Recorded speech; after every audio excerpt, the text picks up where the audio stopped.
Very good evening and welcome to News Watch tonight on Hope TV, and thank you so much for joining us on this live broadcast. My name is Tonny Omondi and our sign language interpreter is Boniface Murithi. Our Migori Governor Okoth Obado and his 4 children will now be detained until Monday when the bail ruling will be delivered. Chief Magistrate Lawrence Mugambi has dismissed lawyer Kyoko Kilukumi's application to release the accused pending the bail hearing, adding the earliest he can give the bail ruling is on Monday. Earlier, the accused denied charge of conspiracy to commit a felony relating to fraud of 73.4 million shillings from Migori County. Obado and his children were arraigned in court to answer to the graft charges before Chief Magistrate Lawrence Mugambi. Our reporter Dickens Luvanda begins our bulletin tonight with this report. October 2014 at Migori County. Migori Governor Okoth Obado and his co-accused were on Thursday charged over corruption at the Anti-Corruption Court in Nairobi, a day after being ferried from the Ethics and Anti-Corruption Commission EACC Kisii branch, where he had surrendered himself.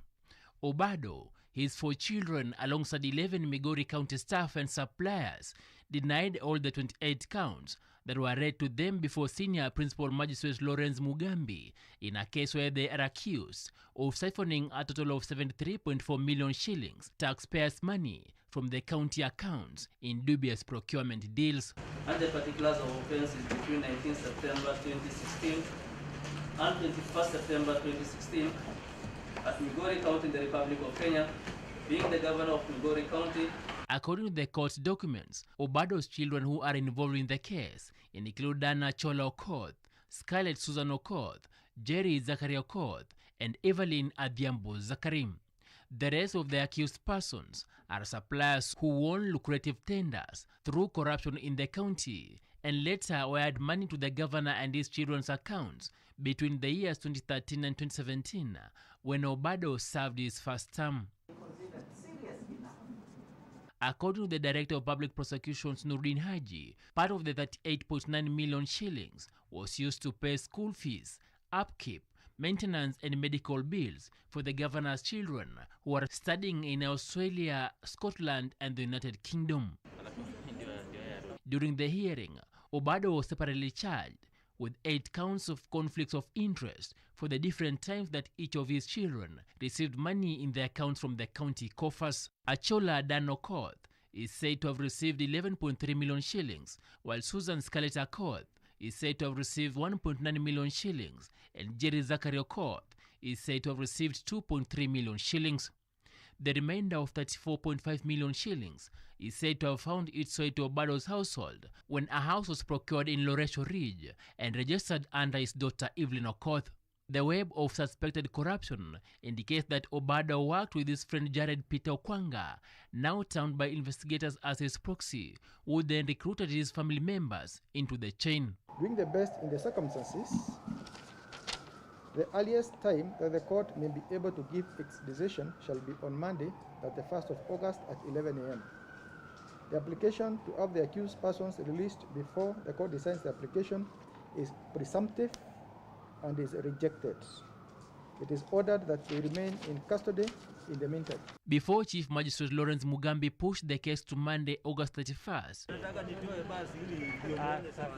Obado's lawyer Kyoko Kilukumi made an application to release his client pending bail hearing, an application that the prosecution, led by Victor Mule, dismissed.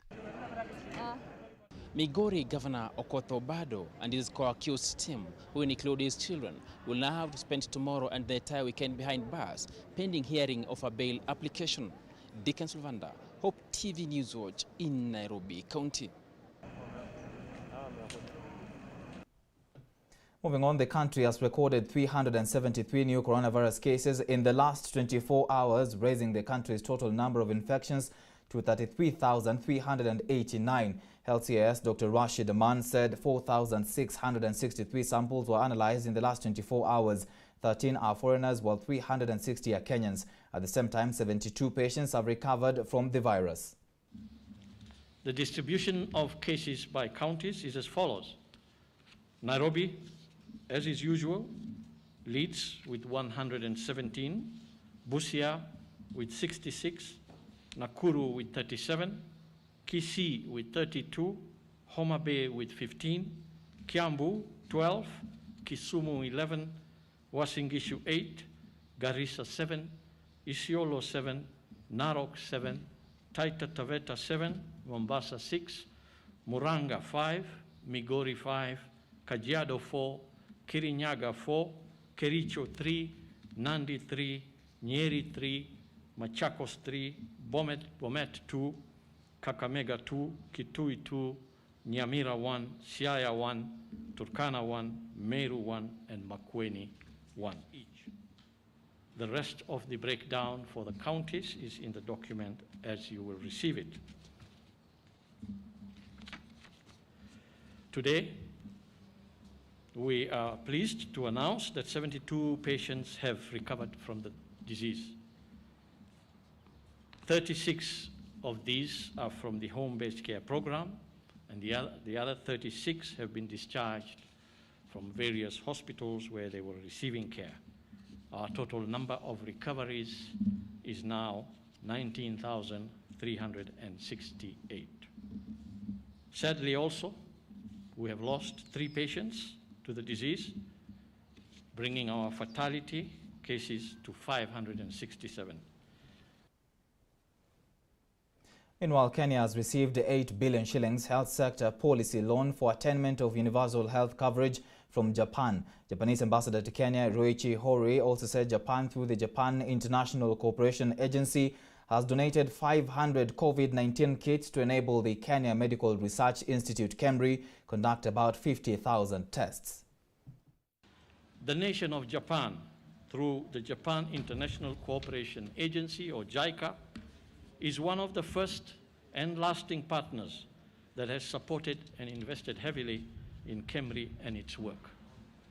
The government of Japan, through its support, has played a major role since the inception of KEMRI in 1979 that has seen this premier research institution register tremendous infrastructural and human capital growth. KEMRI has been the center of medical research not only in Kenya, but also in whole Africa. Japan has developed very cordial relationship with KEMRI for nearly 40 years.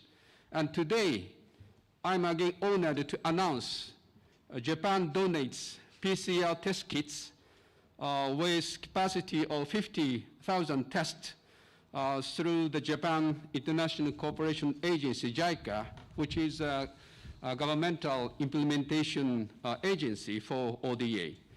So this is one of Japan's seamless cooperation to Kenya.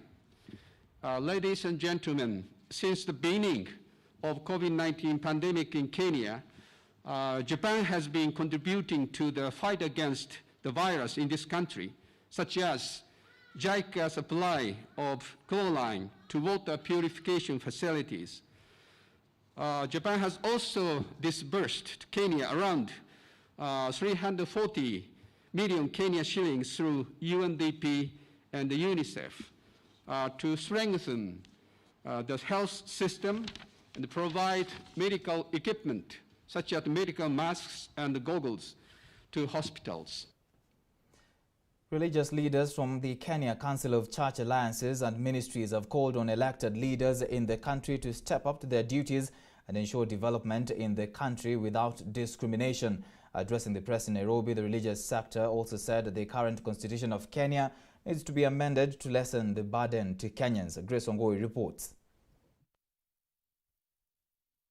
As politics of money is looted at the Kenya Medical Supplies Authority, KEMSA, alleged corruption at the Ministry of Health continue brewing, and talk of impending referendum still in the air, church leaders from the Kenya Council of Church Alliances and Ministries have taken a stance on these matters. Speaking on behalf of their members, the leaders have vowed to take up their rightful responsibility of keeping the government in check.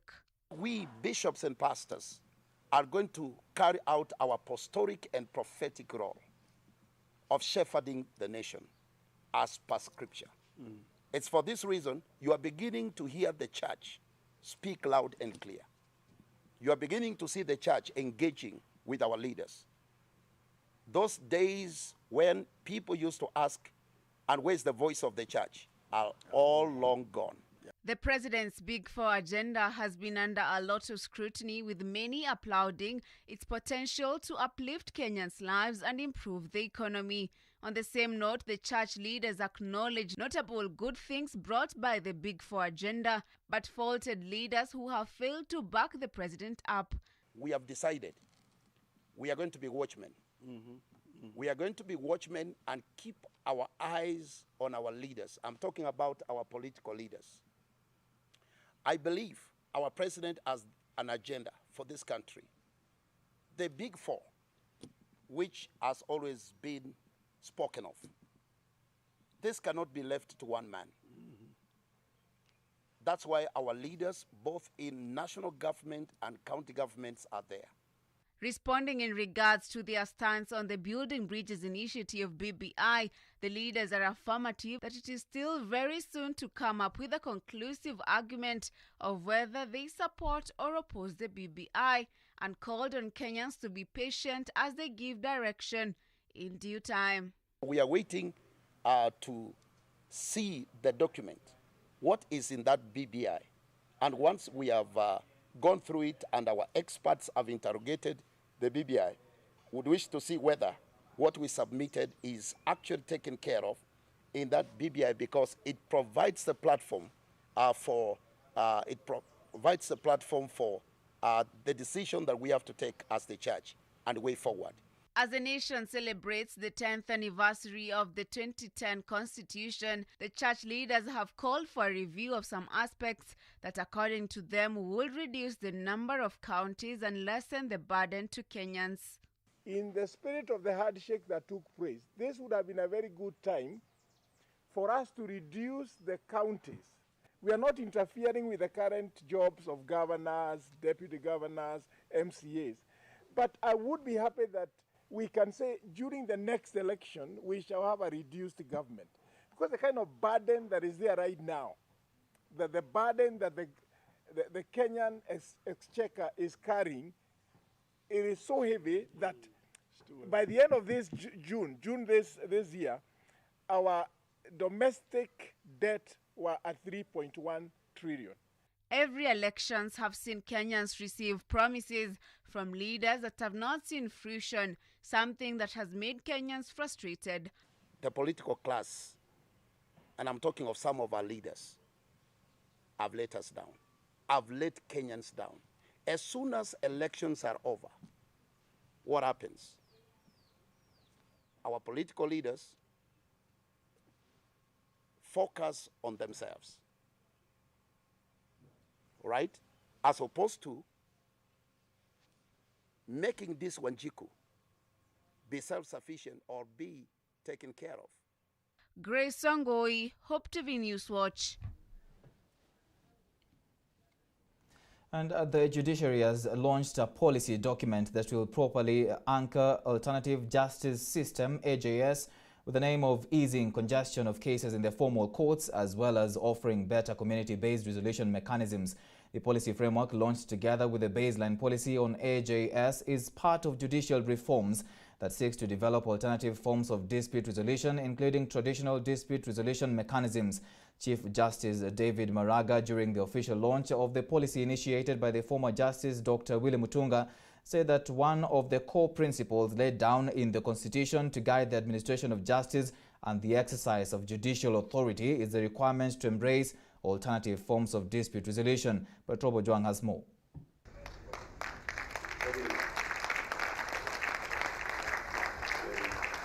Chief Justice David Maraga has observed that communities have for generations developed their own justice systems that have held and continue to hold societies together. Additionally, the CJ said that as long as the justice systems offer minimal features of procedural fairness, they can be transformational. He noted that this policy sets out both a conceptual framework of how the Bill of Rights and international human rights principles go along with alternative justice systems, AJS, and act to aggrandize rather than diminish human autonomy and human rights, as well as pragmatic guidelines for doing so. Today, I'm glad to launch the policy that outlines how we can promote alternative justice systems in Kenya. The formulation of the policy marks an important milestone in Kenya's endeavor towards the fulfillment, respect, observance, promotion, and the protection of the right to access justice. The Chief Justice said that he was glad to launch the policy that outlines how the country can promote alternative justice systems in the country, noting that it gives effect to Article 159(2)(c) of the Constitution, which is the legal and constitutional framework on the multiple systems for dispute resolutions in Kenya. This policy, Maraga says, is thus a critical output for the future of administration of justice and specifically the manner in which judicial services can be offered while taking into account the wider justice processes in the country. As we launch this policy today, I'm especially proud that Kenya is blazing a new, brave and initiative path in this regard. The United Nations, in its Sustainable Development Goals, has explicitly recognized that progress on peace and development depends on the creation of inclusive societies in which the rule of law and human rights are respected. Deputy Chief Justice Lady Justice Philomena Mwilu said that while recognizing this systemic bias, this ought not to be about competing structures and norms, but rather how the country can better improve all practices of justice provision for a more just, equal and equitable society. Discursive techniques, contextuality, restitutive and reconciliatory aspirations, and a more complete consideration of both the individual and the community are a few areas in which we can seek to improve our formal justice practices. Mwilu lauded the former Chief Justice Dr. Willie Mutunga for his vision to establish the task force on traditional, informal and other mechanisms used to access justice in Kenya, and recognized Maraga for ensuring that the task force delivered on its important mandate. The AJS policy is an important step towards ensuring that the judiciary truly reflects the letter and the spirit of Article 159. The policy is a milestone that further encapsulates the paradigm shift within the institution. Trouble Juang, Hope TV Newswatch. With that report from Patrabo Juang, let's take a short commercial break on Newswatch. We'll be back with more stories making headlines in the country. Do stay with us.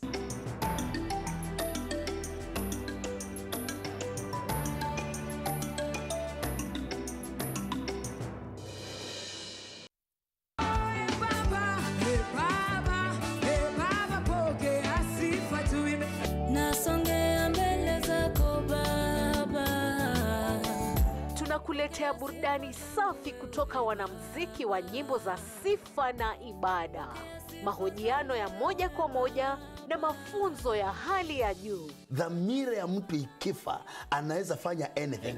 Because kile kinanitofautisha na mbuzi ni dhamira. There was this time niliambia Mungu, mimi samahani Mungu, lakini naona umenifanya mimi kuwa daraja.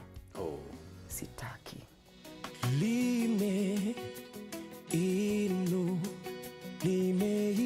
Ni mahali pa uchipuzi na ulezi wa vipaji. Mwimbaji anaweza itisha akitaka, lakini unajua hiyo ni sauti hajanunua. Hujanunua, hiyo ni umebarikiwa nayo. So hiyo unaweza mupeane aidha bure ama. Lakini ipa nyingine sisi tumeinvest, ni investment ona. Tunabeba mwili, lakini mimi sikujua hii ni maagano nafanya. Ungana naye Mwalimu Shaban Brima kila Ijumaa saa 2 jioni na marudio kila Jumamosi saa 10 jioni. Machozi ya furaha nishangaze Baba, kwa ushuhuda wangu watambua wewe ni Mungu.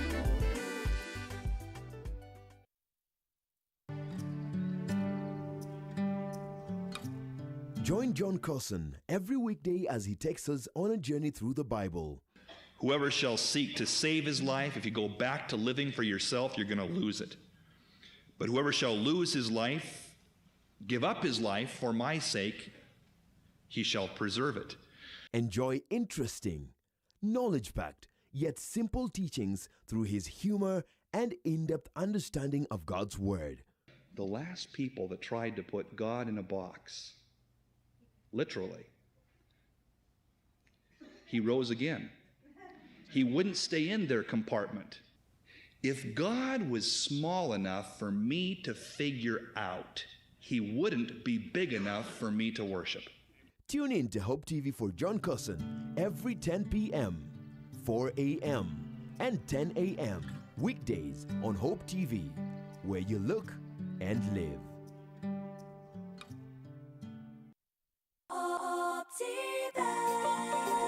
Welcome to Rafiki Gardens along Kangondo Road by HopeTvKenya. This is an ideal and affordable piece of investment that is strategically placed within the Nairobi metropolis. Rafiki Gardens is close to key social amenities like schools, banks, and shopping malls. This project comes with ready title deeds, Maram roads, and a marking fence round the property. Get a plot at only 695,000 Kenya shillings cash price. You can also pay a 50% deposit and pay the rest in 6 months installments. Call us today on 0702 8310 83 or visit www.optiven.co.ke.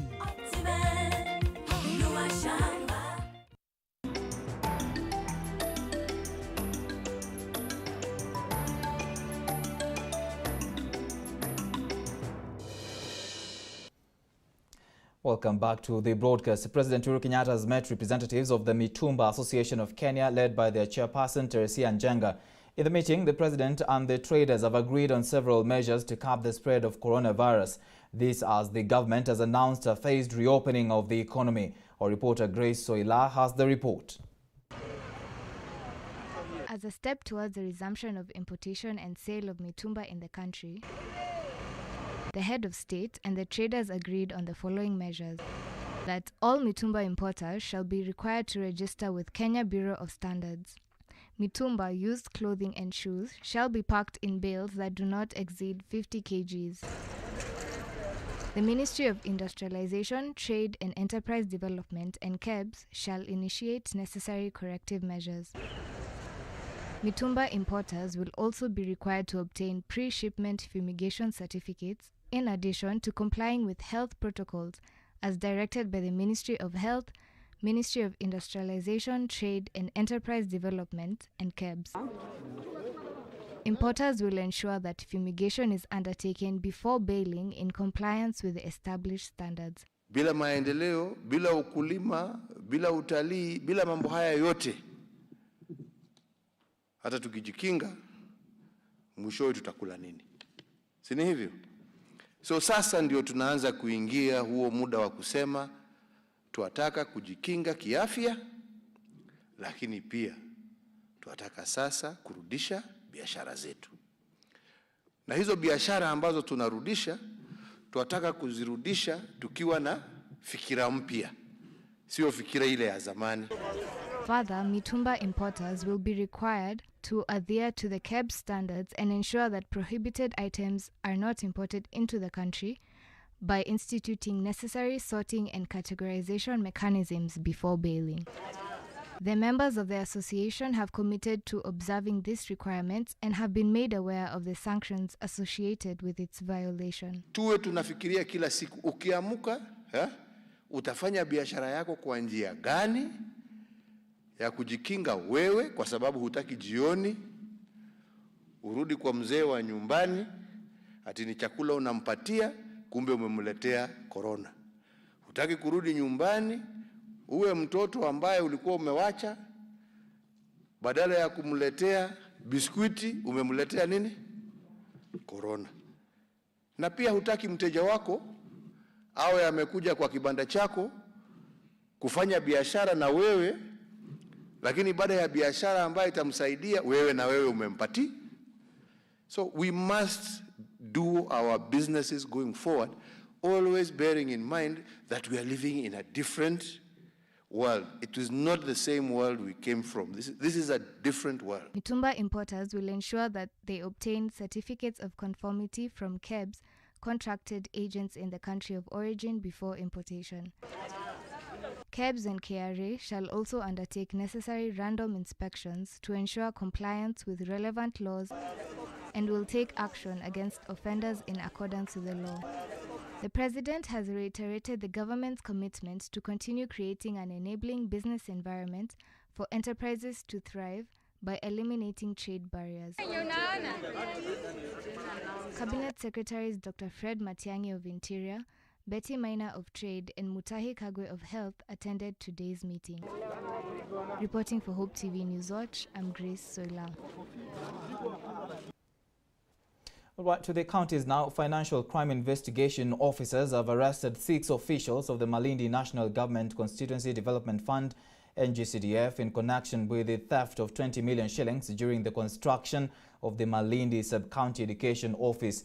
The officers are also in pursuit of Malindi Member of Parliament Aisha Jumwa, who is said to be on the run. Those arrested by the detectives from the DCI in Nairobi include the Malindi NGCDF manager Washu Omar Abdallah and officials Sophia Said, Bernard Kai, Margaret Faith Kalume, Robert Katana and engineer Kennedy Otieno Onyango. Addressing journalists at a Malindi restaurant, the head of the Financial Crime Investigation Unit, Mike Muia, said the arrested individuals will be arraigned at the Anti-Corruption Court in Mombasa County on Friday.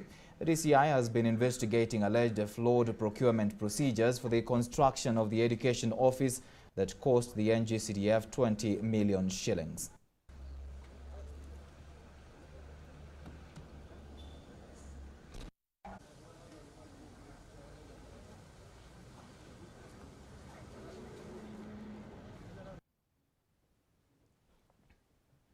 The outbreak of COVID-19 pandemic in the country and the subsequent measures put in place by the government has forced a family in Nyeri to cancel an annual event to celebrate the life of a 136-year-old man. Julius Onyondu Gitonga's family says they fear that Onyondu will be at risk of exposure to the virus and resolved to postpone the event or hold it with very few people. Now Mark Kimondo has this story. He is ranked to be one among the oldest people in Kenya 2020. Julius Onyondu Gitonga has lived on the planet for 136 years, but still strong enough to stand straight with a sane mind to communicate even with digital devices that found him still existing.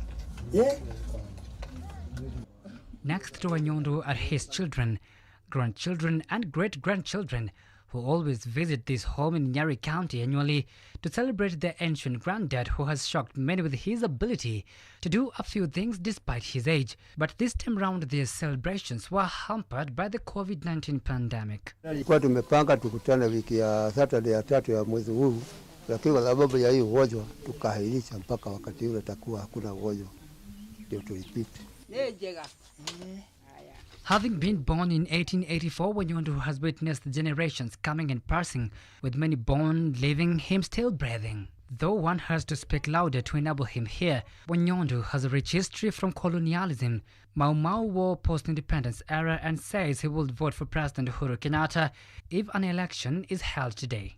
Onyondu does not eat solid food, but eats a traditional nutritious diet prepared by the family. His son Jackson Gitonga, 76, said their father catered for their education and all other needs of the family. Kazi yake sana ilikuwa mkulima tu wa kahawa na ng'ombe. Alifanya kazi kwanza kidogo, lazima alikuwa anafanya kazi hivi kwanza huko. Lakini baadaye akaanzisha kulima kahawa na ng'ombe. Kuna kazi kile alifanya hivyo mpaka wa leo. He said as a young man, he was employed as a houseboy in Nairobi City by an Indian to nurse his children, adding he earned 3 shillings monthly. The elderly man, and perhaps one of the oldest living people on earth, believes that he has lived for that long because of God's favor, eating indigenous foods and avoiding consumption of harmful illegal drugs that have been embraced by thousands of youth in this generation. Truly, old is gold. Onyondu's family is very careful to protect their gold that has inspired them for years. Amen.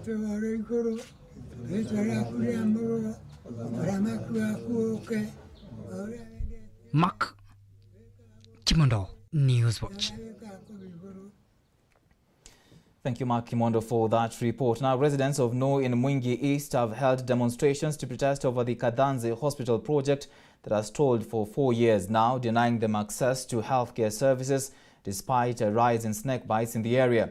The aggrieved locals marched to the neglected construction site, holding placards and tree branches demanding answers.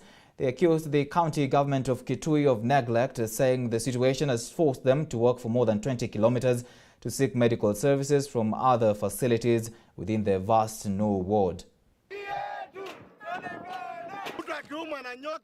Akigawia wengine wanakufia njiani kabla hajatibiwa. Kwa hivyo hii hospitali ikija karibu na sisi, watu wengi wataweza kusaidika. Kama wamama tuko na shida mingi, kwa maana mama akiwa mjamzito anaenda kilomita kama 20 kilometers, tunaenda mpaka Nungu, na mtu akiwa kwa karibu kuzaa, hata wengine wanazaa kwa ajili, hata watoto wanakupa kwa ajili hawajatibiwa vile vinavyo. Wakati mwingine tukibeba mimba hata kwenda kliniki ni shida. Wengine tunazaa bila kwenda kliniki. Juu ni mbali sana. Gari zenye ziko huku ni pikipiki.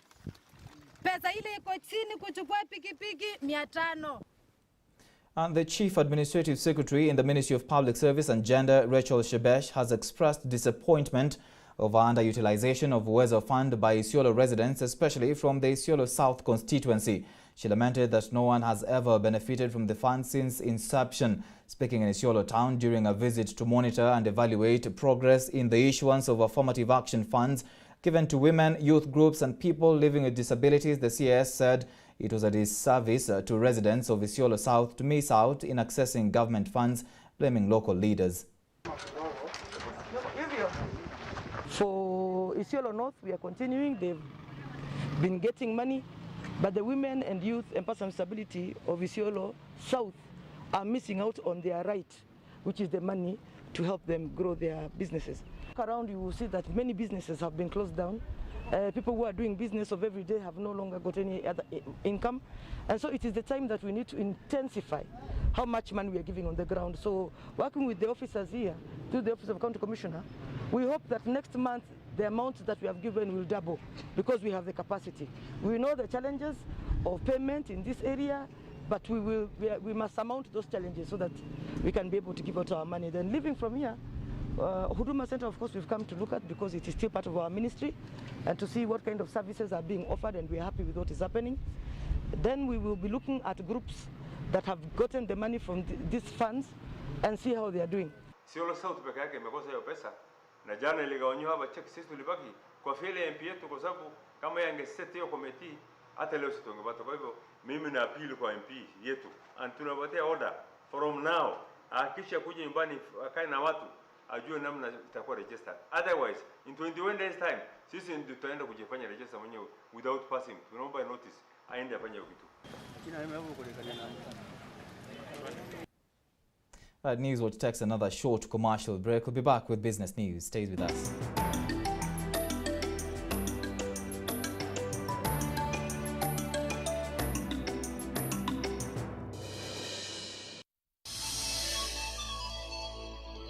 Our Christian life is not just about God always stepping in when you are in trouble.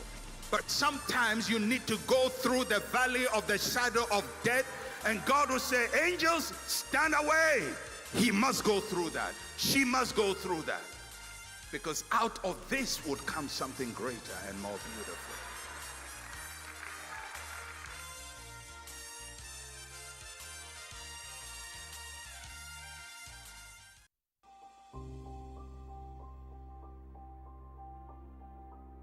Coronavirus COVID-19 is a respiratory virus spreading across the world.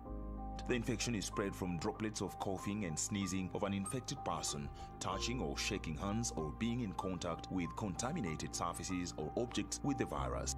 The signs and symptoms are fever, coughing, headache, body ache, difficulty in breathing. The disease can be prevented by regularly washing hands with soap and running water. Avoid close contact with people who have flu-like symptoms. Avoid handshake, hugs, and kissing. Also, protect yourself by covering your mouth or nose using a disposable tissue while coughing or sneezing. If you experience these symptoms and you had traveled or been in contact with a person from a country reporting COVID-19, you should isolate yourself for 14 days. Dial *719# or call 719. This message has been brought to you by the Government of Kenya and its partners.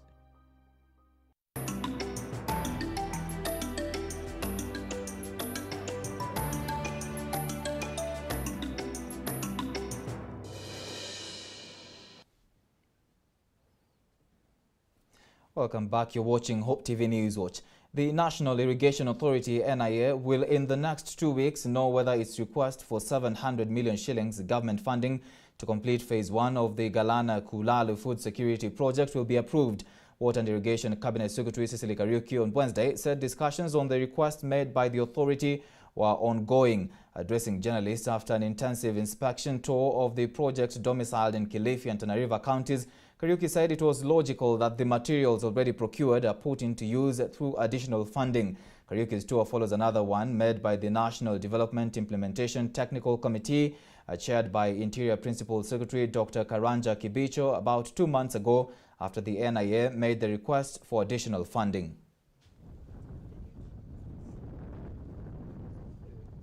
We have also looked at the water systems that we have invested as government. Reasonably impressive, but we do require to complete again the water systems by making sure the investment and the materials which are already in situ are put to good use. And that is what I needed to confirm personally, so that I can be able to also, joining my colleagues who have been here before, just experience the opportunity that we are yet to optimize on this project. And I want to assure us that already government has made a decision that with the materials already investment, with the technical contribution that has been made by the committee of PSs, my colleagues who've already visited this project, it is worth the while for us to ensure the 10,000 model farm becomes a reality and in totality. For the time being, our focus as a ministry would be to optimize and ensure that we realize a 10,000 model farm, as it were. And that is the immediate focus for the time being. Moving forward, as and when we build consensus on how the model farm can be turned into private hands, a decision in terms of opening other acres moving forward, including investment in additional water through a dam, is a discussion that is in the pipeline, and the discussions are yet to be concretized into the next phase of this project. And more than 3,000 smallholder tea farmers from Kericho, Bomet, Nandi and Nakuru counties who had diverted their green leaf supply to competitor factories have returned to KTDA-managed tea factories, citing better returns and services. The farmers cited better service delivery, especially during the current COVID-19 period, where KTDA-managed tea factories have adjusted operations and managed to collect increased volumes of tea within tight timelines. KTDA Regional Manager Charles Menegene said that since 2016, 3 more KTDA-managed tea factories have been constructed in Kericho and Bomet counties by the farmers to improve service delivery. In addition to conducive tea growing weather conditions in the year, the migration of the smallholder tea farmers to KTDA-managed tea factories is responsible for the upsurge of the cumulative green leaf production produced during the 2019-2020 financial year.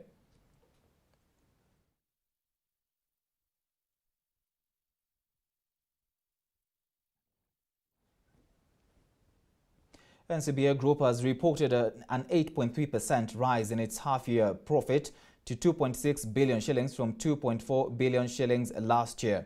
According to the bank's statement, the growth has been attributable to higher income streams from lending and other trading activities, with both interest and non-interest income marking growth.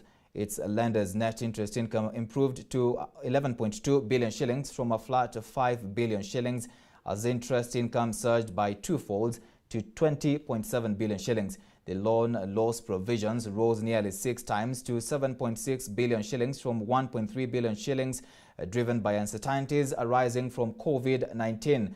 The bank has also noted that it has restructured a total of 58 billion shillings in customer loans to cushion against the pandemic, in line with directives of the banking sector regulator.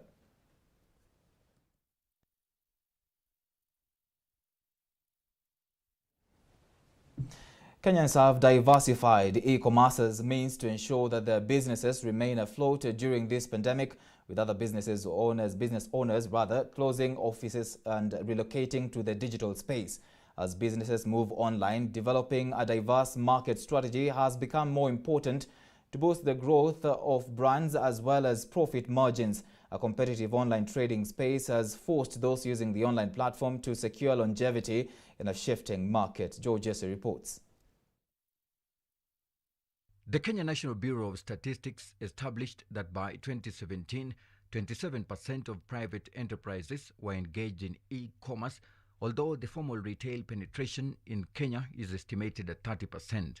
However, this has greatly changed. The pandemic has created a shift in the business world, with businesses that had embraced e-commerce and created a niche for tailor-made products having competitive edge than the same businesses that operate from a common place. Meet Habib Yusuf, who has tapped into the online space, supplying to clients across the country. Kupima time na ile wakati angeweza kutembea, so kupata wakati mdogo wa kupata ile kitu anataka, ndio unapata mtu anaona afadhali wacha nunue tu, apigie mtu kwa hii page, ampigie alafu aweze kupata Kenya anataka. Kuna watu kuna wengine clients wangu, wengine wako Mombasa na wengine wako Meru na wengine Kisumu, kama wanatumana kama parcel, lakini wengi wao huwa wanatumia kama parcel, lakini parcel wanajilipia. With the online business more relational and heavily relies on creation of trust, availability of suitable products online, and literacy and degree of confidence, the turn of events in the distribution of goods and services in the nation has been forthcoming to those who have embraced diversification as opposed to traditional selling.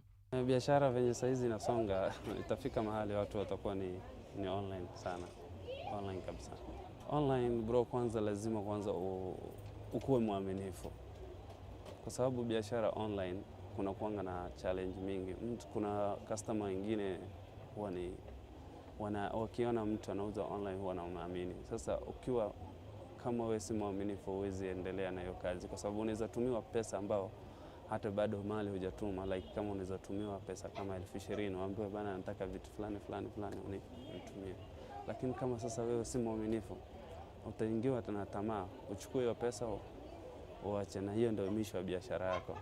Surprisingly, both domestic and cross-border e-commerce has ensured continuity in the supply of goods and businesses at the touch of a button on search engine platforms including Google and social media channels such as Facebook, Instagram, WhatsApp, Twitter, and LinkedIn, eliminating extra expenses such as traveling to various destinations, ensuring huge returns. Through WhatsApp, kwa sababu through WhatsApp unamtumia chats, unatumia video, kwa sababu labda kama kuna kitu haelewi inabidi unatumia video, ndio at least unamuonyesha, na hivyo ndio anakuwa rahisi kuelewa na anakutumia. Most commercial buildings have also tapped into the need of ensuring internet access, with most cross-border transactions requiring banking networks, which also rely on electronic data networks requiring efficient internet and data network. The space remains open, and the earlier you tap into the information data on spending habits, shopper personas, customer reviews, and conduct online surveys or polls on social media, the difference in your business won't be visible. Reporting for Hope TV, I'm Joey Jesse.